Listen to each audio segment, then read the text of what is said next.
Добрый вечер. В эфире информационный выпуск Амши Укшара. Сегодня в программе.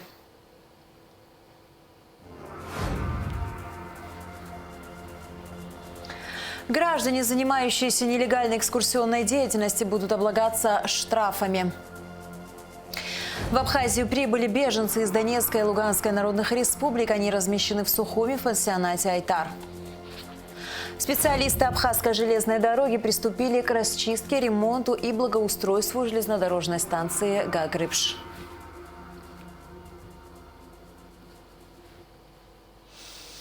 В Абхазию прибыли беженцы из Донецкой и Луганской народных республик. Они размещены в Сухуми в пансионате «Айтар». Всего приехали 93 человека. Напомним, что доставка жителей Донбасса была организована по поручению Аслана Бжания. Наша съемочная группа была среди встречавших беженцев. Репортажи Эсмы Гуланзе.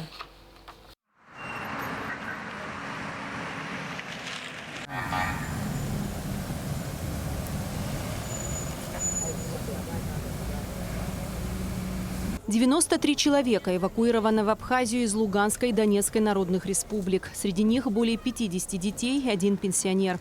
Беженцы размещены в пансионате «Айтар» в Сухуми, где созданы все необходимые бытовые условия.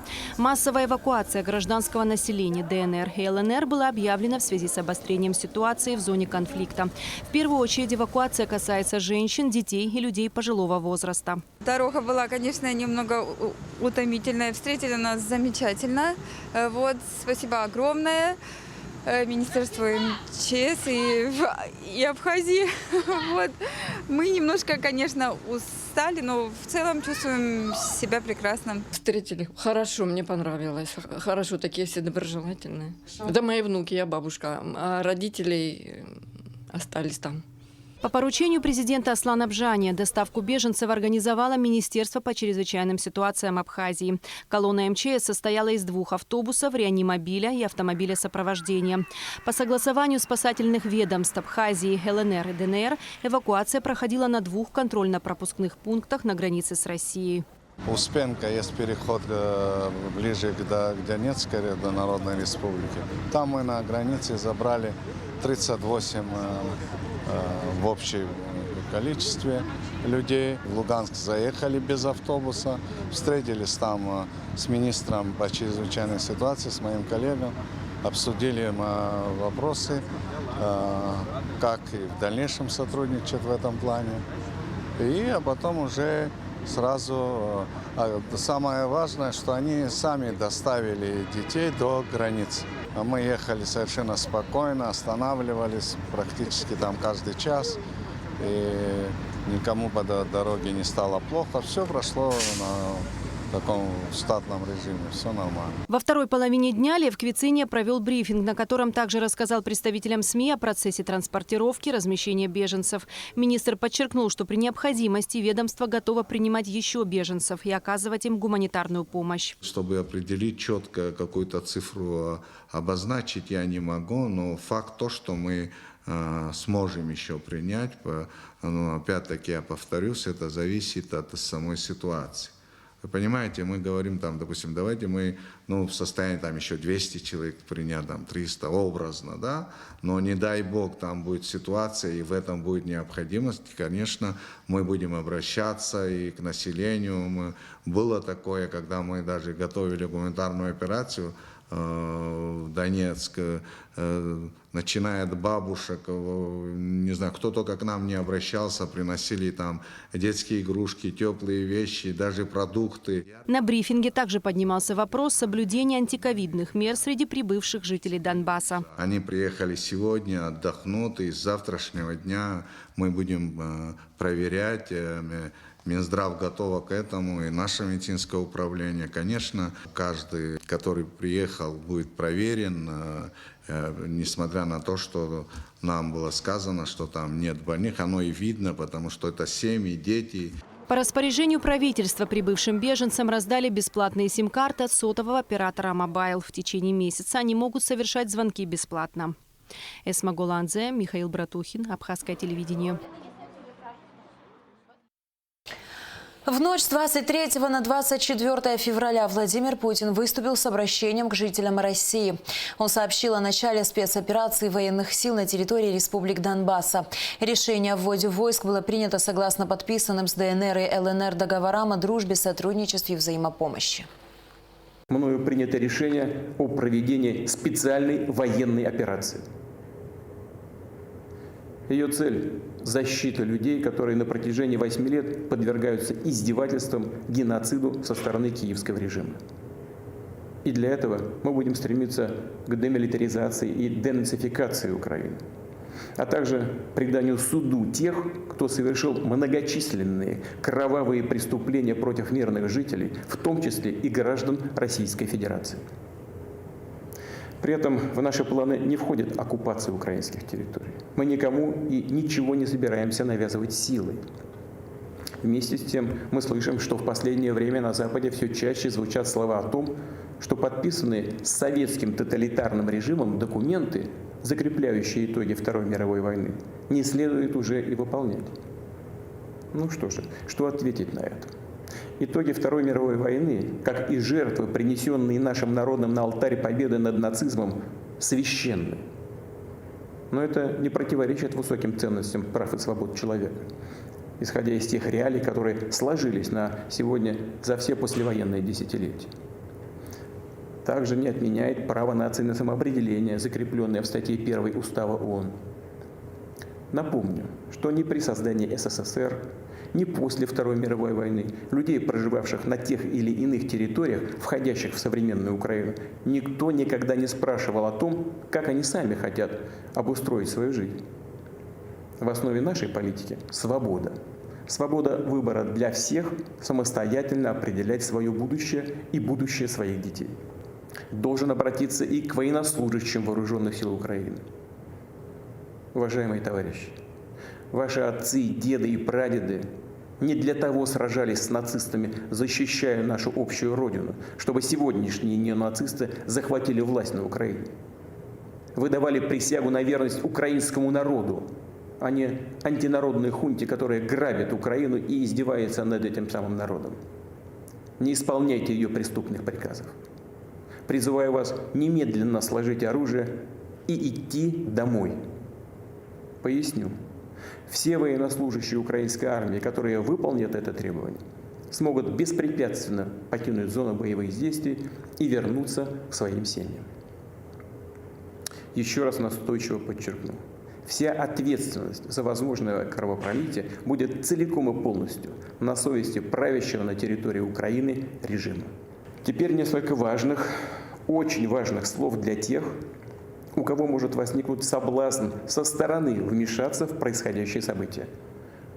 Кто бы ни пытался помешать нам, а тем более создать угрозы для нашей страны, для нашего народа, должны знать, что ответ России будет незамедлительным и приведет вас к таким последствиям, с которыми вы в своей истории еще никогда не сталкивались. Мы готовы к любому развитию событий. Все необходимые в этой связи решения приняты. Надеюсь, что я буду услышан. Граждане, занимающиеся нелегальной экскурсионной деятельностью, будут облагаться штрафами. На заседании сессии парламента депутаты внесли соответствующие изменения в некоторые законодательные акты в сфере туризма. Всего было рассмотрено более 13 вопросов повестки дня. Подробности в репортаже Гугуцы Вардания. В некоторые законодательные акты в части административных правонарушений в области таможенного дела внесены изменения. Данный законопроект принят во втором и окончательном чтении. Таможенный кодекс, но те правонарушения и те предусмотренные таможенным кодексом в области таможенного дела правонарушений не были отражены в кодексе об административных правонарушениях. То есть, грубо говоря, есть диспозиция, нет санкции. Поэтому все заложены изменения в таможенном кодексе в части административных правонарушений предлагается внести в таком же виде, в таком же формате в Кодекс об административных правонарушениях. Депутат парламента Валерий Агрба предложил включить в повестку дня вопросы признания Луганской и Донецкой народных республик. Стоит вопрос о возможном, если вы будете не против, рассмотреть на заседании парламента вопрос обращения в исполнительной ветви власти в соответствии с соглашением, подписанным между Российской Федерацией и Республикой Абхазия о союзничестве и стратегическом партнерстве, в соответствии с которым внешняя политика у нас координируется с Министерством иностранных дел Российской Федерации, вопрос о признании Донецкой и Луганской народных республик. Мы находимся в активном контакте с Министерством иностранных дел Республики нашей Абхазии, с Советом Безопасности. Ведутся консультации. Буквально вчера даже имели телефонный разговор с коллегами из Луганска, из Донецка, с Министерства иностранных дел. Но в ближайшей перспективе, думаю, что и комитет проведем расширенный, расскажем, доложим о ситуации, скажем о тех мероприятиях, которые, как нам кажется, надо будет всем вместе принять. Но сегодня просил бы вас не рассматривать этот вопрос. Депутаты парламента приняли во втором окончательном чтении поправки к закону в сфере туризма. Речь идет о наложении штрафов при осуществлении нелегальной экскурсионной деятельности. Штраф составит 300 минимальных размеров оплаты труда для физических лиц, а для юридических – 500 минимальных размеров оплаты труда. Вы знаете, что на сегодняшний день нашу страну очень много стало посещать нелегальных экскурсоводов, гидов, которые представляют нашу страну. Причем наносят имиджевый характер очень, причем неблагоприятный.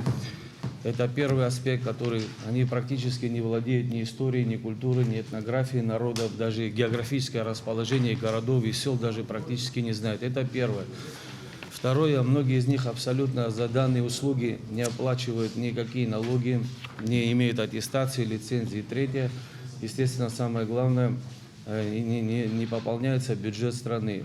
В случае повторного нарушения в течение 6 месяцев штраф будет удвоен. Согласно проекту закона, осуществлять свою деятельность на территории республики могут только гиды, у которых есть лицензия. Далее депутаты рассмотрели проект закона о внесении изменений в некоторые законодательные акты в сфере деятельности местного самоуправления. Он включает в себя сотрудничество между законодательным органом и представителями местного самоуправления и устанавливает сроки временного пребывания на должности исполняющих обязанности глав администрации. И третье нововведение – это связано с созданием резервного фонда органов местного самоуправления, направленного на финансовое обеспечение расходов населения, на материальные запасы, обеспечивать самостоятельное решение населения вопроса благоустройства территории, что является одной из главных функций местного самоуправления, органов местного самоуправления. Денежные средства поступают в резерв, который можно будет тратить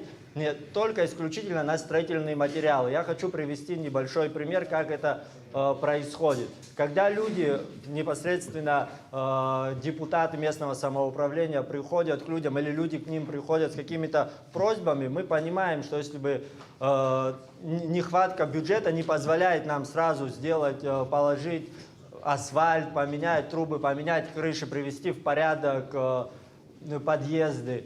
Но мы можем с людьми договориться, работать совместно, вовлечь. Со многими пунктами этого законопроекта народные избранники согласились, но у некоторых депутатов возник вопрос, не происходит ли подмена исполнительного органа коллегиальным. Понятно, что они непосредственно хотят, чтобы этот фонд аккумулировался у них, чтобы они там могли, мы тоже совсем, чтобы не подменяли, немножко понять, и поэтому я, в принципе, за закон готов проголосовать, но чтобы мы четко понимали разграничение функций тоже исполнительной власти, глав администрации на местах и непосредственно с районного собрания. А так... В итоге, после долгого обсуждения, данный законопроект не прошел. Затем депутаты приняли в первом чтении 3 законопроекта, касающиеся ветеранов Отечественной войны, народа Абхазии и национально-освободительного движения абхазского народа. В законе дается четкое определение, кто является инвалидом войны и кто является служащими тыла.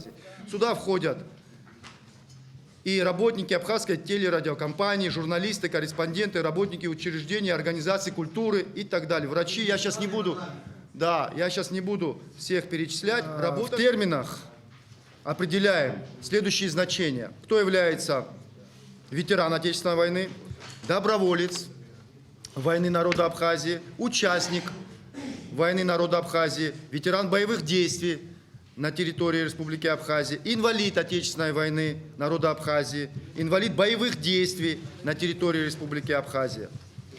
Здесь же определяется сфера применения данного закона и государственная политика в отношении ветеранов, и так далее.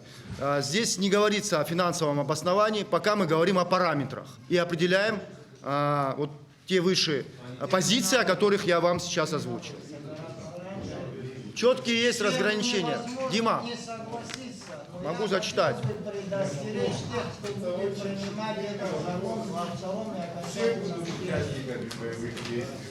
Нет. О каких средствах пойдет речь? Мы знаем, как у нас участников войны оказалось 19 тысяч. Это где-то приблизительно в 2 раза больше, чем реально их было во время войны. Но мы не могли, находясь в Абхазии, не видеть, какое количество людей воевало. Теперь мы здесь, начиная с 1981 года, участники массовых акций, 40-х, 50-х. Мне вопрос, как мы можем связать с человеком, получившим заболевание просто по ходу своей жизни, с тем, что он принимал участие в массовых акциях, протестах и так далее. Почему я об этом сказал сейчас, подождав голосования? Это первое чтение. Само собой, оно говорит только о том, что мы готовы взять этот документ в работу.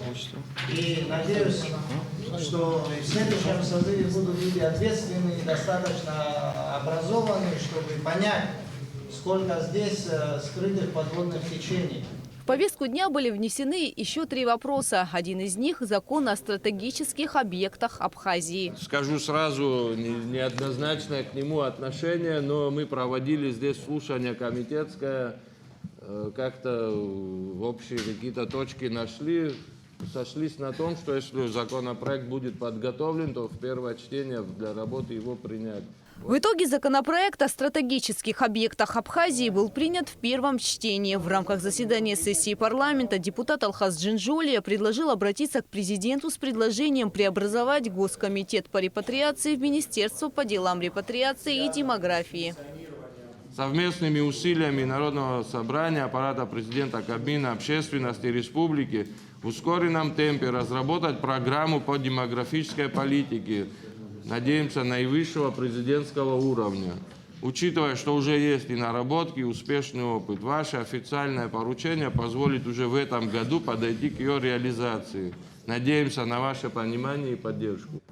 На заседании сессии были рассмотрены и земельные вопросы. Решением депутатов из категории в категорию переведен участок площадью 6 соток в селе Гумиста для строительства жилого дома. А обществу с ограниченной ответственностью Аймара-1 в селе Бабышара предоставлено более 1 гектара земли под строительство санаторно-курортного объекта. Депутаты также предоставили в постоянное пользование обществу с ограниченной ответственностью Астамур и Ко земельный участок площадью 21 гектар по улице Чанба в Гагре для строительства гостиницы комплекса. Народные избранники дали согласие на включение административных помещений госкомпании «Абхазхлеб», здания проходной в городе Сухум по улице Гумистинская и имущественного комплекса пансионата «Абхазия» в селе Бабышара в перечень объектов, подлежащих приватизации.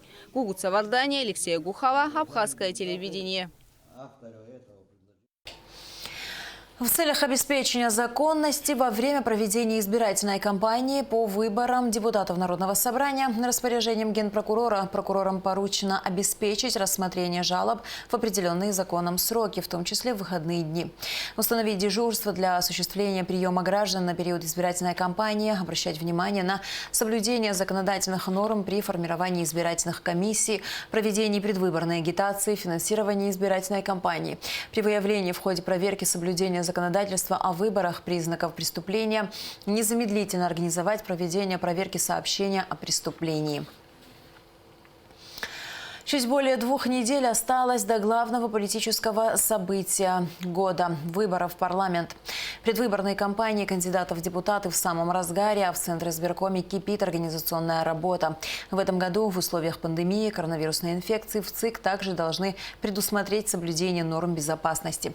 Сария Кварцхеля продолжит тему.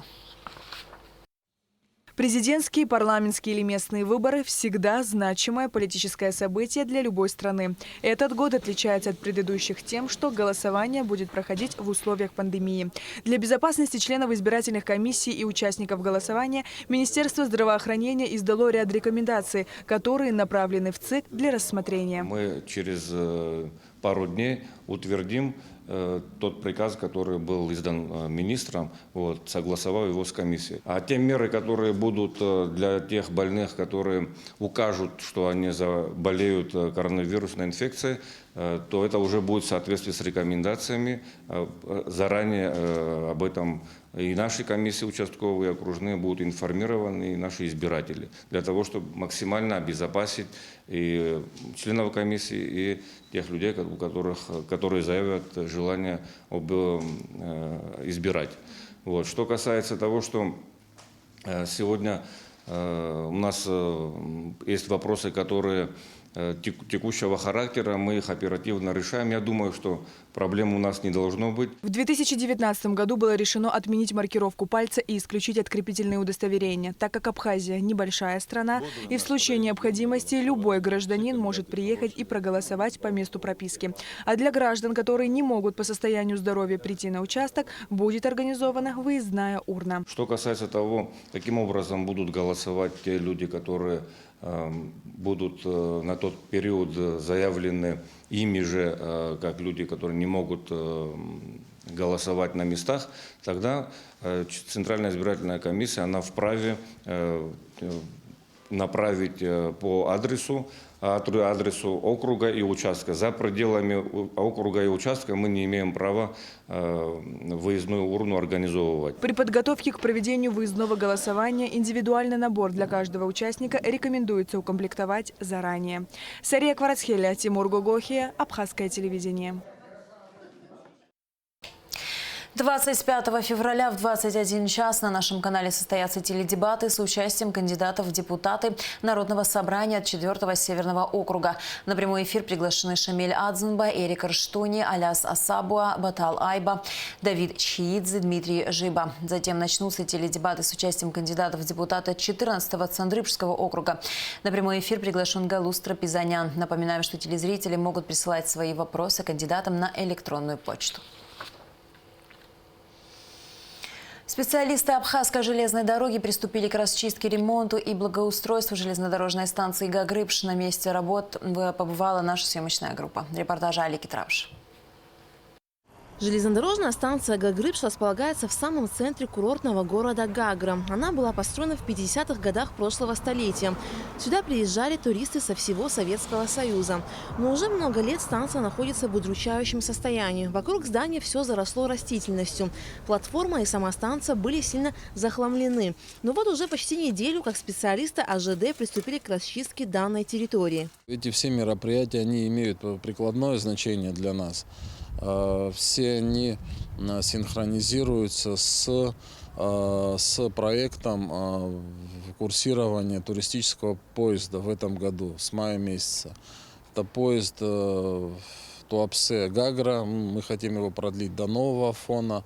Ну и плюс ко всему к этому мы неоднократно получали запросы со стороны РЖД по поводу возможности обустройства вот этой станции, на которой мы сейчас находимся, для приема пассажиров, потому что она им более удобна, она более привлекательна, расположена, значит, логистически оптимально в городе Гагра. Первый этап работ включает в себя расчистку платформы. Стоит отметить, что данная платформа – одна из самых длинных в сети АЖД.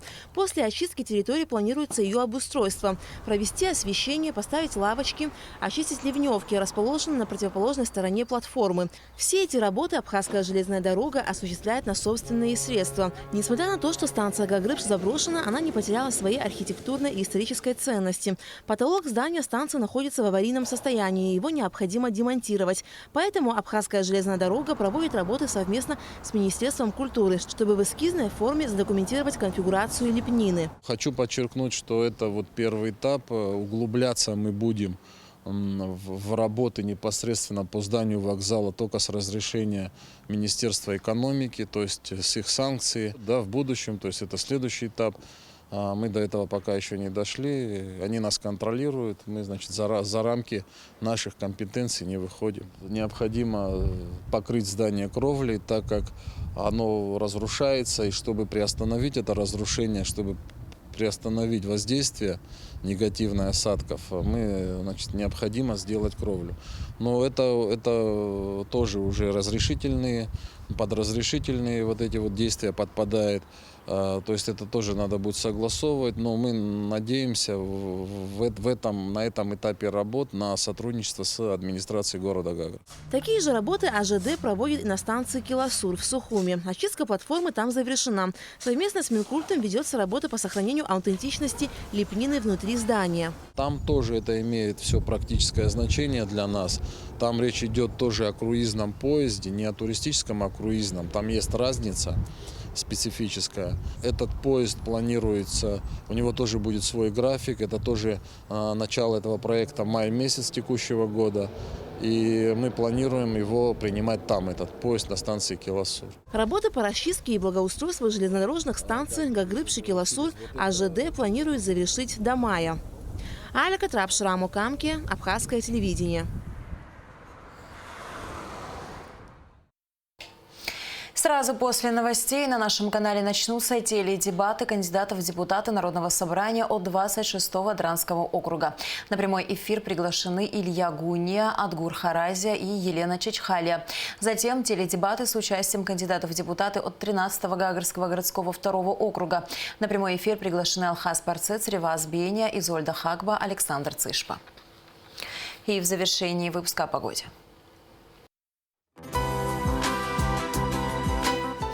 По сообщению Гидрометцентра, в пятницу 25 февраля на территории Абхазии ожидается облачная с прояснениями погода, днем без осадков. Вечером местами возможен слабый дождь. Температура воздуха ночью 6-11, днем 15-20 градусов, температура морской воды 9 градусов.